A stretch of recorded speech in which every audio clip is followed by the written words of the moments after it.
Good morning friends, কেমন আছো তোমরা সকলে? আমি তো ভীষণ ভালো আছি। আর আজকে তোমাদের কাছে যে ভিডিওটা নিয়ে চলে এসেছি সেটা হচ্ছে কলকাতা বইমেলা। কলকাতা বইমেলা হচ্ছে কলকাতার একটা প্রাণ বলা যেতে পারে। কলকাতার মানুষ বোধহয় অপেক্ষা করে যে কবে বইমেলা আসবে আর সবাই মিলে এনজয় করবে।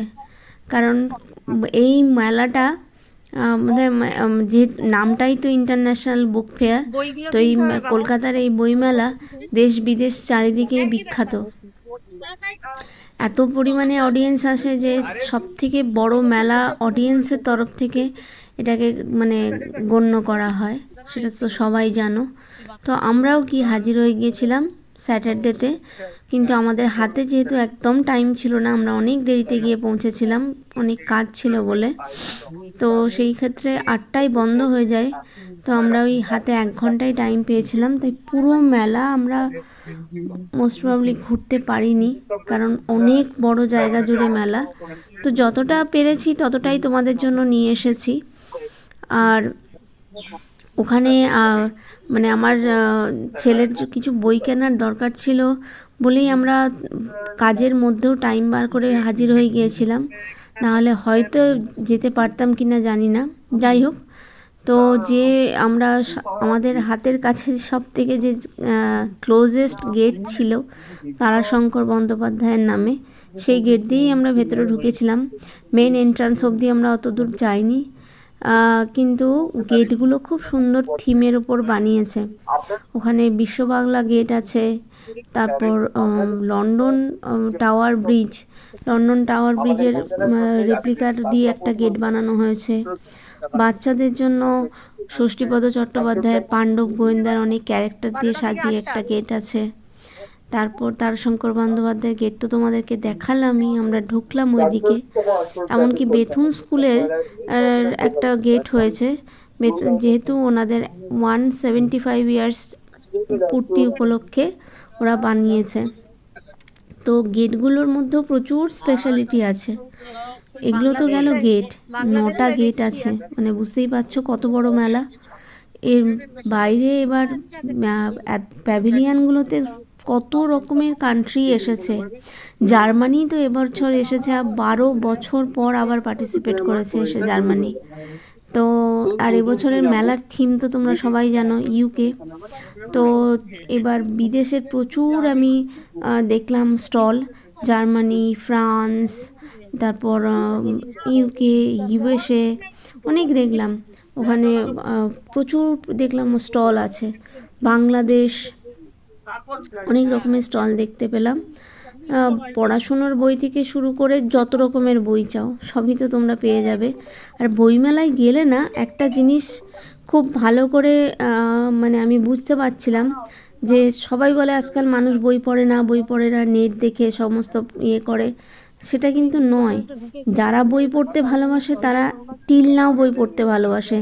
তাই বইমেলাতে মানুষের ঢলটা দেখলে বোঝা যায় যে হ্যাঁ, বই একেবারে যে এখন মানুষ পড়া ছেড়ে দিয়েছে তা কিন্তু না।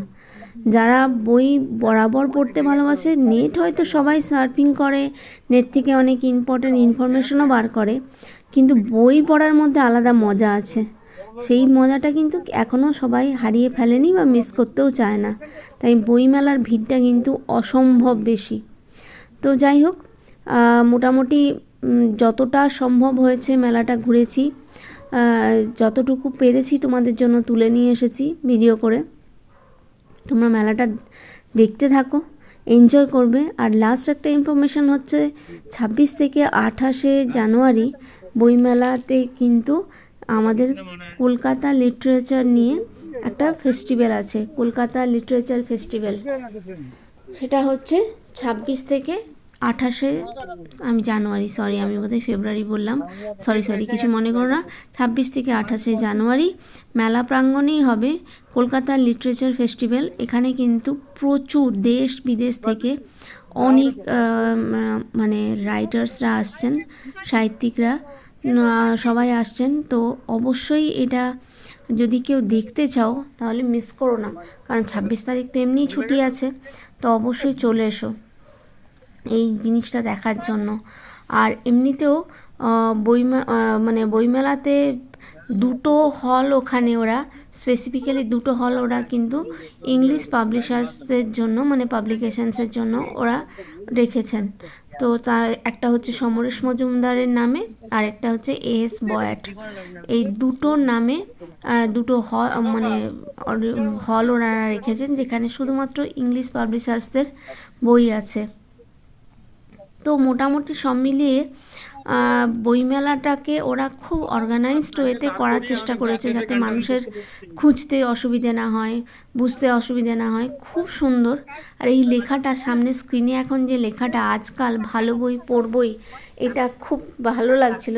মানে সত্যিই তাই, বই মানে আমরা করোনার পিরিয়ড থেকে আমরা ভেবেছিলাম বই বোধহয় জীবন থেকে হারিয়ে গেছে, সবই নেট, কিন্তু না, বই হারিয়ে যায়নি, বইমেলা তার প্রমাণ। তো আর বইমেলাতে শুধু মানুষ ঘুরছে তা তো নয়, খাওয়া ছাড়া কোনো মেলা জমে না। তাই ওখানে খাবারের প্রচুর স্টল আছে খাবারের। তোমরা গেলে মানে মনের তৃপ্তি পাবে, পেটের তৃপ্তি পাবে, সব রকম পাবে। সুতরাং মেলাটাকেও মিস করো না। 31শে জানুয়ারি অবধি চলবে মেলাটা, এখনও হাতে বেশ কিছুদিন টাইম আছে। তো 18 তারিখ থেকে শুরু হয়ে গেছে, তো এখনও টাইম আছে। আজকে তো 24 তারিখ। অবশ্যই যেও সবাই, মেলাটা এনজয় করো। সামনে লং উইকেন্ড আসছে, অবশ্যই মেলায় যাও। প্রচণ্ড ভিড় হবে যদিও, কিন্তু এনজয় করো, ভালো লাগবে অবশ্যই। আর আমার এই ভিডিওটা যদি তোমাদের ভালো লাগে তাহলে লাইক, কমেন্ট এবং শেয়ার করতে কিন্তু একদম ভুলো না। চ্যানেলটাকে প্লিজ সাবস্ক্রাইব করে দিও, প্লিজ চ্যানেলটা সাবস্ক্রাইব করে দিও। ভালো থেকো, সুস্থ থেকো। দেখা হচ্ছে আবার একটা নতুন ভিডিও নিয়ে খুব তাড়াতাড়ি। ততক্ষণের জন্য টাটা, বাই। ও 1 মিনিট, আরও একবার ফিরে এলাম তোমাদের কাছে জাস্ট ছোট্ট একটা ইনফরমেশন দেওয়ার জন্য। এখন তো তোমরা সবাই জানো যে সল্টলেকে এখন মেট্রো আছে, ইস্ট ওয়েস্ট মেট্রো। ওই মেট্রো এখন প্রচুর পরিমাণে চলছে। আর বইমেলাতে কিছু স্পেশাল বাসও চলছে যেগুলো স্পেসিফিক রুটে যাচ্ছে, ওদের ফিক্সড ফেয়ারও আছে। তো আমি দেখলাম ওখান থেকে 1200 গাড়িগুলো ছাড়ছিল, ওখানে অ্যানাউন্স করছে যে এত নম্বর গাড়ি এই রুটে ছাড়ছে। সুতরাং মানুষের জন্য ট্রান্সপোর্টেশনের ব্যবস্থাটাও ওনারা খুব সুন্দর করেই অ্যারেঞ্জ করেছেন। সুতরাং বইমেলাতে গেলে আমার মনে হয় না কারোরই কোনো অসুবিধে হবে খুব একটা। আর প্রাইভেট কার তো আছেই, প্লাস এমনি লোকাল ট্রান্সপোর্টেরও ভালো ব্যবস্থা ওনারা করেছেন। সব মিলিয়ে বইমেলা একদম জমজমাট, কেউ মিস করো না। সামনে লং উইকেন্ড, একদম ফুললি এনজয় করো বইমেলাতে গিয়ে। বইমেলাতে বই পাবে, খাবার খাবে, আবার সাথে সাথে জুয়েলারিও পাবে। অনেক রকম জুয়েলারি বিক্রি হচ্ছে ওখানে, আমি দেখলাম। সব মিলিয়ে একদম ফুল একটা এন্টারটেনমেন্ট বলতে পারো, এন্টারটেনমেন্ট ভালোই হবে। তো চলে যাও অবশ্যই বইমেলাতে, এই উইকেন্ড একদমই মিস করো না। ভালো থেকো, সুস্থ থেকো, দেখা হচ্ছে নেক্সট ভিডিওতে। Tata, by.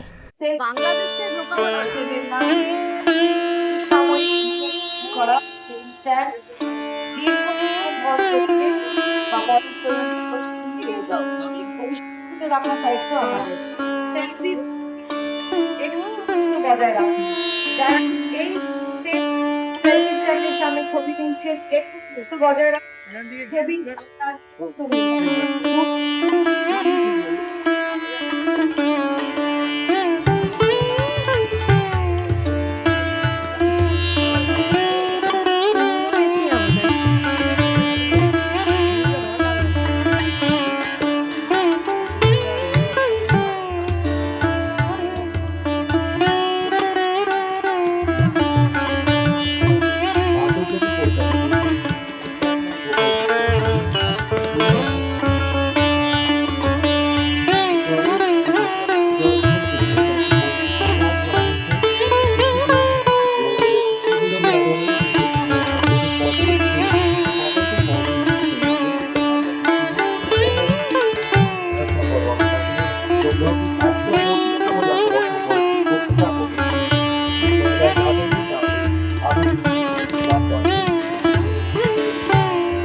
বেলা আপনাদের তখন